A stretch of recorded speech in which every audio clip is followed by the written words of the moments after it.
உலகத்தோட மிகப்பெரிய ஃபாரஸ்டான Amazon rain ஃபாரஸ்டோட 7 அமேசிங்கான ஃபேக்ட்ஸ் இந்த வீடியோல பார்க்கலாம் வாங்க. நம்பர் 7 நெட்ல இருக்குது உலகத்திலே மிகப்பெரிய பாம்பா கருதப்படக்கூடிய கிரீன் அனகோண்டா வந்து இங்க கிட்டத்தட்ட 30 அடி வரைக்கும் வளரும். இதோட வெயிட் வந்து 250 கிலோக்கு மேல இருக்கலாம்னு சொல்றாங்க. இது மாதிரி பார்க்கவே பயங்கரமா தான் இருக்கு. நம்பர் 2 நெட்ல இருக்குது அமேசான் ரெயின் ஃபாரஸ்ட்ல அதிகமான ஈரப்பதம் காத்துல இருக்கும். அந்த ஒரு வாட்டர் வேப்பர்லாம் சேர்ந்து மேகங்களா உருவாகி தனக்கான மழையை தானே ப்ரொடியூஸ் பண்ணிக்குதுங்க. நம்பர் 5 உலகத்துல வாழ்ற 10ல ஒரு ஸ்பீஸ் வந்து கண்டிப்பா அமேசான் ரெயின் ஃபாரஸ்ட்ல தான் இருக்கும். அது மட்டும் இல்லங்க மனுஷங்களுக்கு தெரிஞ்ச உயிரினங்களே 10% உயிரினங்கள் வந்து இங்க அமேசான் ஃபாரஸ்ட்ல தான் இருக்குது.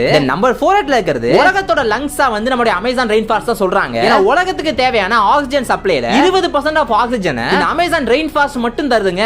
நம்பர் 3 ல இருக்குது நம்ம இந்த வீட்ல சின்ன சின்ன எறும்பு பாத்துறோம், ரொம்ப குட்டியா இருக்கும். நம்ம பார்த்ததுலே பெரிய எறும்புனா அந்த கட்டை எறும்பா தான் இருக்கும். ஆனா இந்த அமேசான் ரெயின் ஃபாரஸ்ட்ல இருக்கிற சில எறும்புகள் நம்ம கட்டை விரலோட பெருசா இருக்கும்னு சொல்றாங்க. அதெல்லாம் கடைசியா எப்படி ஒலிக்கும் யோசிச்சு பாருங்களேன். நம்பர் 2 ல இருக்குது அமேசான் ரெயின் ஃபாரஸ்ட்ல மனுஷங்களால கண்ட்ரோலே பண்ண முடியாம நம்ம சொல்றத கொஞ்சம் கூட கேட்காம கிட்டத்தட்ட 100க்கும் மேற்பட்ட காட்டுவாசி குரூப்ஸ் அங்க இருக்குது. காட்டுவாசி ட்ரைப்ஸ் கிட்ட என்னதான் பேச ட்ரை பண்ணாலுமே அவங்க அட்டாக் பண்றதுக்கு மட்டும் தான் வராங்க. அவங்க கிட்ட பேச போய் நம்மளுடைய ரிசர்ச்சர்ஸ் வந்து நிறைய பேர் செத்து போயிட்டாங்க. நம்பர் 1 நெட்ல இருக்குது நம்ம உலகத்துக்கு இவ்வளவு முக்கியமான இந்த அமேசான் ரெயின் ஃபாரஸ்ட் ஒவ்வொரு நிமிஷத்துக்கும் ஒரு ஃபுட்பால் கிரவுண்ட் சைஸ் வந்து மறைஞ்சு போயிட்டே இருக்குது. இதுக்கு முக்கியமான காரணமே மனுஷங்க வந்து காட்டு அழிக்கிறதும் இந்த குளோபல் வார்மிங் தான் சொல்றாங்க. இயற்கை நமக்கு என்னதான் எக்கச்சக்க மனுஷங்களை கொடுத்தாலும் நம்ம அதுக்கு பதிலுக்கு எதுவுமே நல்லது பண்றதே கிடையாது. அதே போது கூட இந்த வீடியோ பிடிச்சா மறக்காம லைக் பண்ணிட்டு நம்ம சேனலை மறக்காம சப்ஸ்கிரைப் பண்ணிட்டு போயிருங்க.